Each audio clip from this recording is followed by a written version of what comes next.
Well, and joining us now is Caleb, the survivor. And I do want you to know his family and friends call him Fred. His mother, Flinda, is also here.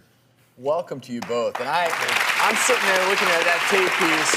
I'm trying to go back in my mind and think what it must have been like being in the water and you see a gator coming after you, right? Yes, sir. What did you do? Whenever he got within a foot of me, I grabbed up under his jaw and I wrapped up on him to where he couldn't bite me, and we went under like maybe 5-10 feet, and he started doing the death roll. And I fell off, and I kicked off trying to get as far away as I could, and that's when he lunged and So grabbed you my actually use some of these things that they talk about. What do you do when you're confronted? Yes. What's a death roll by an alligator? Haven't you seen James Bond movies where he's fighting the alligator and spinning? I mean, you actually went through that. Yes, sir. Wow.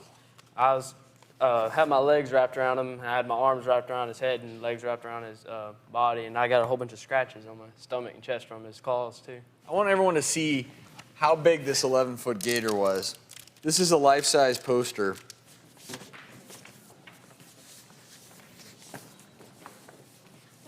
Still coming.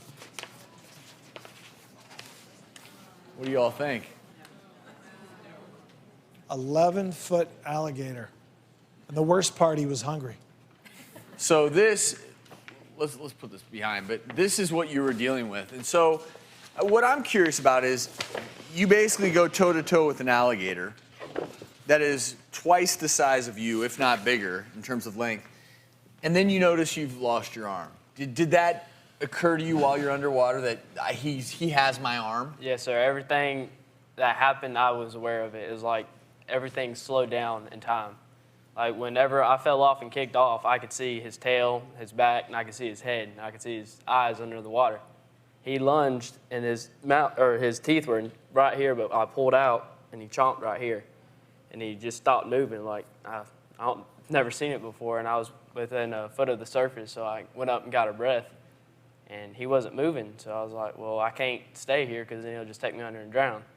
So I punched him in the eye as hard as I could, and that's when he done another death roll and broke all the bones in my arm. But my skin was still attached to my arm. So I knew it was either I had to break the skin, the rest of the skin off and all the nerves and muscle, or go down with the gator. So I put my feet on his mouth and I yanked my arm, trying to break the skin out. And whenever I did that, I started swimming back to the bank, and I felt like it was harder to swim, like I was dragging something. And I looked, and there was a tendon still attached to my hand in the gator's mouth, and I was dragging the gator. Wow.